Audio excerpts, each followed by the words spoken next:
आज के चैप्टर में हम अपने आसपास के पेड़ पौधों को जानेंगे, उनको जानने का प्रयास करेंगे, उनके विभिन्न भागों की बात करेंगे। तो शुरू करते हैं कक्षा 6 का 7वां पाठ, पौधों को जानिए, गेटिंग टू नो प्लांट्स। सबसे पहले मैं आपको थोड़ा सा याद दिलाना चाहूँगा, पौधे के भाग आप पहले भी कर चुके हैं, पार्ट्स ऑफ प्लांट आपने पहले ही क्लासेस में भी किए हैं, एक बार फिर आप देख लीजिए। नीचे से शुरू करते हैं, जड़ होती है, उसके बाद तना, पत्तियां होती है, फूल, फल होते हैं और कली होती है। अगर कोई चीज़ ना समझ आती हो, आप अपने आसपास के पौधों को देखिए, लगभग सभी चीज़ें उनके अंदर मिलेगी।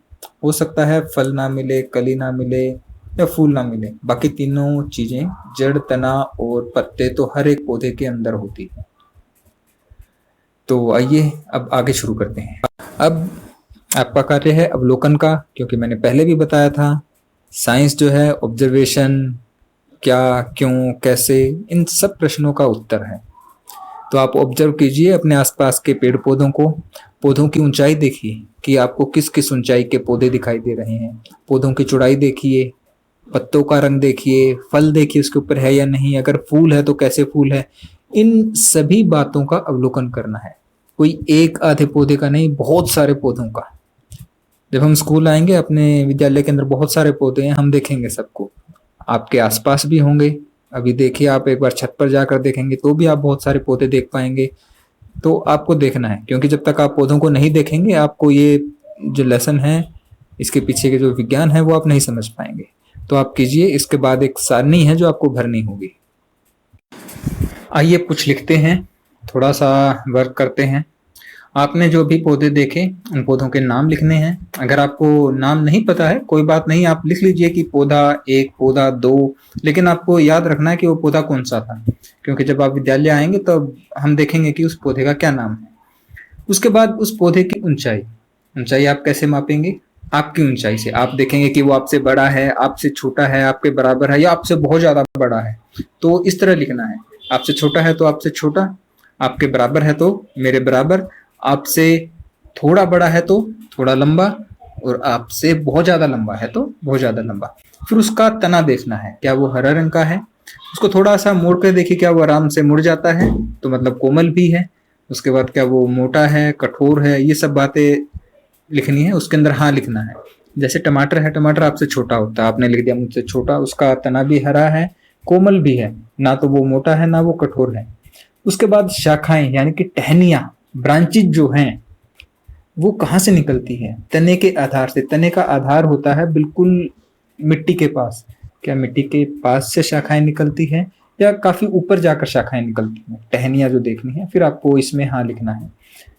उसके बाद हम लिखेंगे पौधे का प्रकार क्या है। ये प्रकार हम बाद में लिखेंगे, पहले आपको ये सारा अवलोकन, ये सारणी बना लेनी है। कम से कम 10 पौधे या पेड़ इसके अंदर होने चाहिए जो लिखे हों।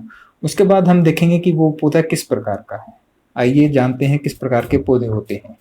आइए हम क्लासिफाई करते हैं प्लांट्स को, पौधों का वर्गीकरण। पौधों का वर्गीकरण मुख्यतः 3 वर्गों में किया जाता है। शाख यानी कि हर्ब्स, झाड़ी यानी कि श्रब्स, वृक्ष यानी कि ट्रीज। शाख क्या होते हैं? छोटे होते हैं, कम शाखाएं होती हैं। उनका जो तना है वो हरा होता है, वह कोमल होता है, बिल्कुल जैसे आपने टमाटर देखा था, बिल्कुल वैसे ही। तो जो फोटो आपको यहाँ पर दिख रही है, आपको अगर पहचान नहीं आई है तो मैं आपको बताता हूँ, ये पुदीना है यानी कि मिंट। अब शाक के उदाहरण मैं आपको देता हूँ, गेहूं, चावल, टमाटर, गाजर, अदरक, इनके आप पौधे देखिए, छोटे होते हैं। हर एक पौधे की ऊंचाई आपसे छोटी है, शाखाएं कम होती हैं, तना इनका हरा होता है और कोमल होता है। इसके बाद हम आते हैं झाड़ी के ऊपर यानी कि श्रब्स। इसके अंदर क्या होता है? तने के आधार के समीप से शाखाएं निकलती है, मतलब बिल्कुल जो मिट्टी है, मिट्टी के पास जो तना है वहीं से इसकी टहनियां निकलती है, बहुत सारी टहनियां वहां से निकलती है। तना पतला होता है, बहुत ज्यादा मोटा नहीं होता है और कठोर होता है। इनका तना कोमल नहीं होता है। अब आप देखिए कौन कौन से होते हैं। अनार, अनार का अगर आपने पेड़ देखा हो, बड़ा अजीब सा उलझा हुआ सा पेड़ होता है, बिल्कुल वैसे पेड़। नींबू, नींबू का आप देखेंगे ना, तो नींबू का जो पेड़ होता है वो बहुत छोटा होता है, ना वो इतना बड़ा होता है कि हम उसके ऊपर चढ़ पाए या ऐसा कुछ कर पाए। तुलसी, ये सब किसके अंदर आते हैं? झाड़ियों में। उसके बाद बारी आती है वृक्ष यानी कि ट्रीज की। इनके सुदृढ़ व गहरे रंग के तने होते हैं, काफी बड़ा तना होता है, तने के ऊपरी भाग से निकलती शाखाएं। जो भी बड़े पेड़ आपने देखे हैं जो आपसे बहुत बड़े हैं, वो सब पेड़ के अंदर आते हैं। दो और तरह के पौधे होते हैं जो आपने देखा होगा, जो कि शाख, झाड़ियों व पेड़ों के अंदर नहीं आते। ऐसे पौधे जिनका तना बहुत कमजोर होता है, अपने आप खड़ा नहीं हो सकता, ऐसे पौधे हैं क्रीपर्स एंड क्लाइंबर्स, यानी कि बेल। बेल आपने देखी होगी ना, सब्जियों की बेल होती है, फूलों की बेल होती है, इन्हें लता बोलते हैं। इनको भी हम दो तरह के वर्गीकरण में बांट सकते हैं। एक होती है विसर्पी लता यानी कि क्रीपर्स। इनका जो तना है वो बहुत पतला व कमजोर होता है, किसी का सहारा नहीं ले सकता। कुछ लताएं या बेल ऐसी होती हैं जो रस्सियों के सहारे दीवारों पर अपने आप ऊपर चढ़ सकती है, लेकिन जो विसर्पी लता होती है, जो क्रीपर्स होते हैं, उनके साथ ऐसा नहीं है। इसी कारण वो जमीन पर फैल जाते हैं। आपने देखा हो तरबूज, तरबूज की बेल इसी का एक उदाहरण है। खरबूजा, कुछ एक फल ऐसे हैं जिनकी बेल आपने देखी होगी, वो बेल कभी ऊपर नहीं चढ़ती। दूसरी है आरोही लता यानी कि क्लाइंबर। इनका भी तना पतला होता है, कमजोर होता है। ये अपने आप दूसरे पौधों की तरह सीधे नहीं खड़े हो सकते, लेकिन इनके अंदर खास बात है, ये किसी का सहारा लेकर ऊपर चढ़ सकते हैं। आपने घिया यानी कि कद्दू की बेल देखी होगी, तोरी की बेल देखी होगी, अंगूरों की बेल देखी होगी। ये बेल या लताएं जो है वो रस्सियों का या किसी तार का या दीवार का सहारा लेकर ऊपर चढ़ जाती है। इनके आगे कुछ संरचनाएं होती है धागे जैसी मुड़ी हुई, जैसे आपको चित्र में दिखाई दे रही है, जो कि किसी तार के, रस्सी के या किसी भी पेड़ के टहनियों के चारों ओर लिपट जाती है, जो कि सहारा देती है। तो दो तरह के वर्गीकरण हमने और पढ़े, विसर्पी लता और आरोही लता। अब हम पौधों के जो भाग थे, पार्ट्स थे जो प्लांट के, उनके बारे में थोड़ी बात करते हैं। सबसे पहले बात करेंगे हम तना यानी कि स्टेम की। तने का काम क्या है? एक काम तो आप देख चुके हैं कि पौधे को सहारा देना, पौधा तने के सहारे खड़ा होता है। दूसरा है पानी का परिवहन। पानी पौधों को कहाँ से मिलता है? जमीन से। अब जमीन से, धरती से, भूमि से पानी लेकर जाना ऊपर तक, टॉप तक, किसके सहारे जाएगा? तने के सहारे। खनिज लवणों का परिवहन, खनिज लवण भी जो पोषक तत्व होते हैं पौधे को, वो भूमि से ही मिलते हैं, जमीन से मिलते हैं। वो पानी के साथ घुलकर ऊपर जाते हैं, तो वो काम भी किसका है? तने का है। भोजन का परिवहन, पौधों में भोजन कहाँ बनता है? पत्तियों के अंदर। अब जड़ों को भी खाना चाहिए, तने को भी खाना चाहिए, तो वो कैसे आएगा? तने के अंदर से। अब जो आपके लेफ्ट में एक पिक्चर है, वो तने का स्ट्रक्चर है। इसके अंदर दो तरह की नलिकाएं होती हैं, आप समझ सकते हो कि पाइप होती है एक किस्म से, जो कि ये सारे काम करती है। परिवहन मतलब एक जगह को, एक किसी वस्तु को एक जगह से दूसरी जगह तक लेकर जाना। एक होता है जाइलम और एक होता है फ्लोएम। जाइलम नाम की जो कोशिकाएं हैं या जो उत्तक हैं, आप या समझ लीजिए कि पाइप है। ये चीजें हम अगली कक्षाओं में भी पढ़ेंगे। तो जाइलम है वो पानी का परिवहन करता है, जो फ्लोएम है वो भोजन का परिवहन करता है। तो जिस तरह से आपको दिख रहा है उसी तरह से ये तने के अंदर होती है। इसके लिए एक प्रयोग भी है, वो प्रयोग हम करेंगे जब हम विद्यालय में आएंगे। अगर आप करना चाहें तो कर जरूर देखिए। कोई छोटा सा पौधा लीजिए जिसका तना कोमल हो, टमाटर जितना हो, टमाटर के पौधे के तने जितना, इतना तना होना चाहिए। उसकी 5 या 6 पत्तों सहित छोटी सी एक डाली काट लीजिए ब्लेड से या चाकू से काट लीजिए, ब्लेड रहने दीजिए। फिर एक कटोरी के अंदर या एक गिलास के अंदर थोड़ा सादा पानी डालिए और उसके अंदर स्याही मिला दीजिए लाल रंग की, और एक रात के लिए उस पौधे को, कटे हुए भाग को आप उस गिलास के अंदर रख दीजिए। सुबह आप देखिएगा क्या फर्क आता है। फिर हम इसके बारे में चर्चा करेंगे कि ये फर्क क्यों आया। आप अपने आप भी समझ जाएंगे क्योंकि ये तने का कार्य है। चलिए आगे चलते हैं। बात आती है पत्ती यानी कि लीफ की। पत्ती आप सबने देखी होगी, स्कूल में आते जाते हुए तोड़ते भी हो, आपको मना किया जाता है फिर भी आप तोड़ते हो। चलो अभी जब आओगे तो मैं आपको तोड़ने के लिए बोलूंगा। एक एक पत्ती आप लीजिए और देखिए। जो ये हरा हरा भाग सारा आपको दिख रहा है, इसे पटल या फलक बोलते हैं पत्ती का, यानी कि लैमिना। और जो दूसरा है पर्णवृंत बोलते हैं, जो ये नीचे डंडी दिख रही है, पत्ती का वह भाग जो पत्ती को टहनी से जोड़ने के लिए इस्तेमाल होता है, उसे हम पर्णवृंत बोलते हैं। तो आपने देखा पत्ती का स्ट्रक्चर। अभी और थोड़ा पढ़ते हैं पत्ती के बारे में। अब आपके सामने दो पत्तियां हैं, वे उनके रेखा चित्र बनाए हैं। उनके अंदर जो आपके सफेद या थोड़ी सी क्रीम कलर की जो लाइनें दिखाई दे रही हैं, उनको हमने विन्यास कहा है और उसको यहाँ पर अलग से रेखा चित्र बनाया है। अब ये जो पत्ती आपको दिखाई दे रही है, इसके अंदर जो सबसे बीच में पतली सी एक डंडी है, जो सबसे मोटी है इसके अंदर, उसे हम मध्य शिरा यानी कि मिडरिप बोलते हैं। और इससे साइड में निकलने वाली जो रेखाएं आपको दिखाई दे रही हैं, उनको हम शिरा या वेन बोलते हैं। चलिए आगे चलते हैं। अब बात करते हैं पत्तियों के अंदर शिरा विन्यास की, लीफ वेनेशन। वेन्स और शिराएं आपने सुनी होगी, मानव शरीर के अंदर होती है, जिसके अंदर जो ब्लड है उसका संचरण होता है। बिल्कुल ऐसे ही कुछ विन्यास होता है पत्तियों के अंदर। दो तरह का विन्यास है, आपके सामने देखिए, जालिका विन्यास, समांतर शिरा विन्यास। आप कोई भी पत्ती लीजिए, आपको उसके अंदर ऐसी रेखाएं दिखेगी, कुछ मोटी सी लाइनें दिखेगी, जो कि विन्यास होती है, जो कि शिराएं होती हैं पत्तियों के अंदर। तो अब आपको ढूंढनी है दोनों तरह की पत्तियां। जालिका विन्यास वाली पत्तियां ज्यादातर पौधों में होती है, हमें कम पौधे मिलते हैं समांतर शिरा विन्यास के। कुछ पौधे मैं आपको बता देता हूं। गन्ना है, गन्ना लीजिएगा, गन्ने की पत्ती है वो आप देखिए, उसके अंदर आपको समांतर शिरा विन्यास मिलेगा। घास लीजिए, घास की जो पत्ती है आप लीजिए, उसको उसके अंदर आपको समांतर शिरा विन्यास मिलेगा। बाकी कोई भी पौधा उठाएंगे, लगभग सबके अंदर जालिका विन्यास होता है। उनकी पत्ती लीजिए, उसके अंदर देखिए, आपको जो पहले नंबर पर पिक्चर दी गई है वैसा विन्यास मिलेगा।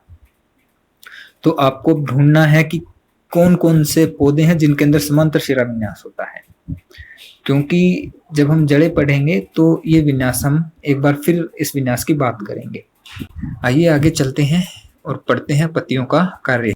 तो पत्तियों के काम क्या होते हैं? सबसे पहले श्वसन यानी कि सांस लेना। तो सांस लेती है, ऑक्सीजन ग्रहण करती है, कार्बन डाइऑक्साइड छोड़ती है। दूसरा भोजन निर्माण, हम पढ़ चुके हैं, ये सभी कुछ हमने पढ़ा था पादपों में पोषण के अंदर। भोजन निर्माण कैसे करती है पत्तियां? उनके अंदर क्लोरोफिल होता है। सूर्य के प्रकाश में, जो सूर्य के प्रकाश को देता है ऊर्जा में और उसे संग्रहित कर लेता है पत्तियों के अंदर। तो भोजन निर्माण करती है, वाष्पोत्सर्जन करती है।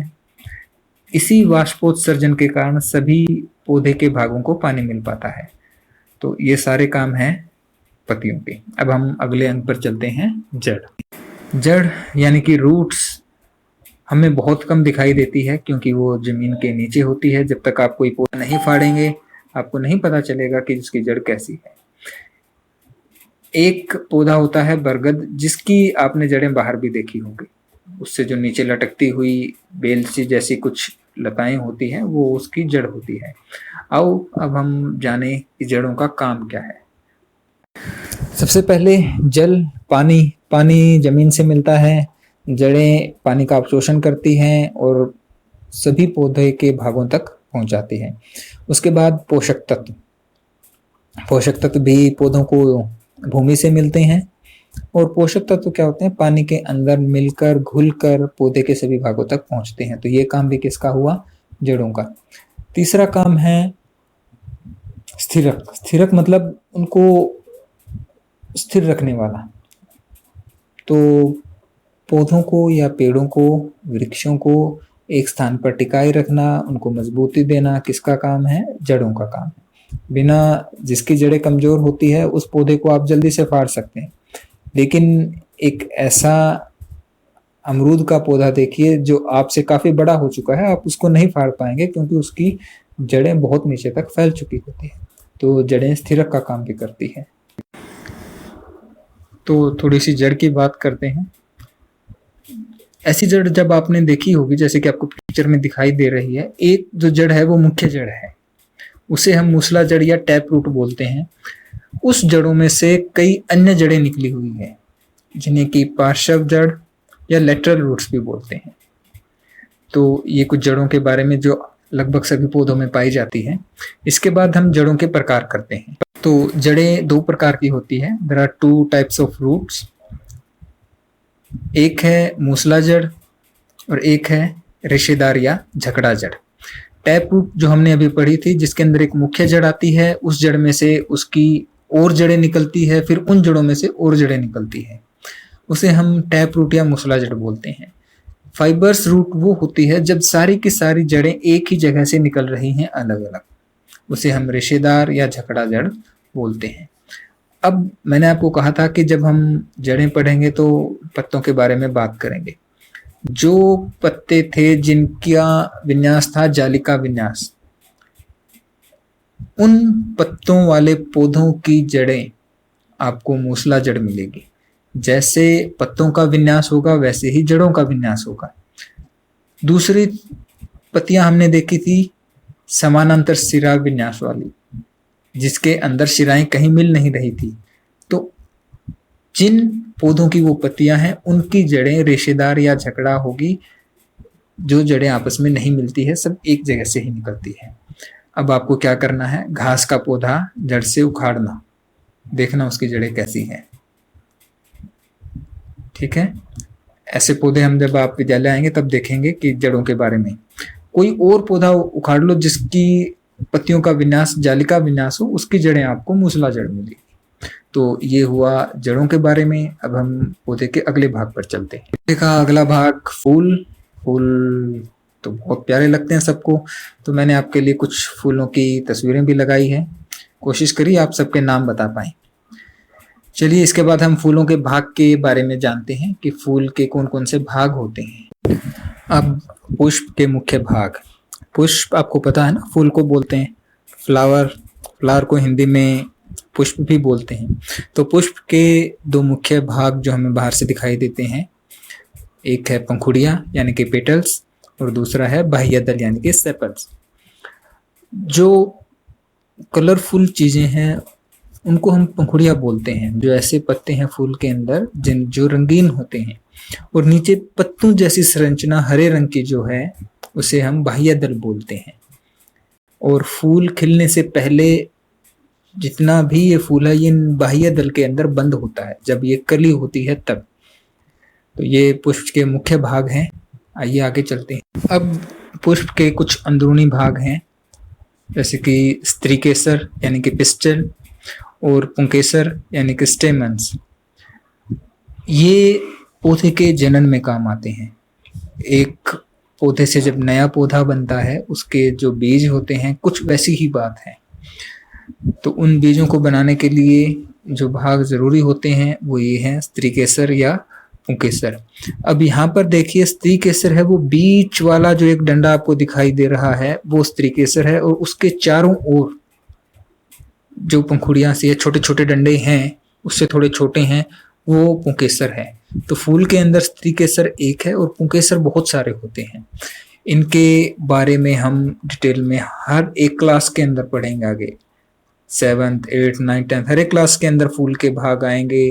पौधों के बारे में हम पढ़ेंगे, इनका जनन प्रक्रम पढ़ेंगे। तो आपको अभी से इनको ध्यान से समझना है कि पौधे के कौन कौन से भाग होते हैं। ये अब थोड़ा सा काम आपके लिए कुछ अवलोकन करते हैं। आपको बहुत सारे फूल देखने हैं, अभी तोड़ना नहीं है एक भी, केवल आपको ऑब्जर्व करना है कि फूलों के अंदर कितने बाह्यदल हैं। जो मैंने हरे रंग के नीचे पत्तियां दिखाई थी ना, वो कितने हैं, क्या ये बाह्यदल आपस में जुड़े हुए हैं या अलग अलग हैं।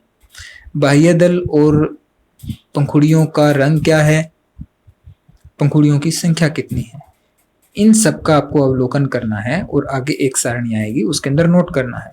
तो ये वो सारणी है, कुछ लिखने के लिए आपके पास होना चाहिए। तो इस सारणी को आप बनाएंगे अपनी नोटबुक के अंदर, और कम से कम भी 5 या 6, और अगर 10 मिल जाए तो बहुत अच्छी बात है। ऐसे फूलों को अवलोकन करना है, फूलों का अवलोकन करना है, फूलों को ऑब्जर्व करना है। तो सबसे पहला कॉलम है कि पुष्प का नाम, जैसे एक उदाहरण दिया गया है गुलाब, पंखुड़ियों के रंग व उनकी संख्या आपको गिनना पड़ेगा। बाह्य दल के रंग व उनकी संख्या ये भी आप गिनकर लिखिए। पंखुड़ियां जुड़ी हुई है या स्वतंत्र है, गुलाब के अंदर अलग अलग पंखुड़ियां होती है, आप देख सकते हैं। पुंकेसर स्वतंत्र है या पंखुड़ी से जुड़े हुए हैं, स्वतंत्र है, बीच के अंदर अलग से है। स्त्री केसर उपस्थित है या अनुपस्थित है, उसके फूल के अंदर जरूरी नहीं है कि हर एक फूल के अंदर पुकेसर और स्त्री केसर दोनों हो, कई फूलों में एक होता है, कईयों में दोनों होते हैं। तो आपको बताना है कि स्त्री केसर उसके अंदर है या नहीं है। तो आपको कम से कम 5 फूलों के लिए करना है, और अगर हो सके तो 10 फूलों के बारे में ये ऑब्जर्वेशन लिखनी है, क्योंकि तभी आप समझ पाएंगे कि पुंकेसर अलग अलग तरह के फूलों में अलग अलग जगह बहुत सारी बातें हैं जो आप जान पाएंगे। और फूल अगर आपने अभी देखे होंगे, अमरूद का जो पेड़ है, कुछ दिन पहले तक मैंने देखे थे कि उसके ऊपर अभी भी फूल थे।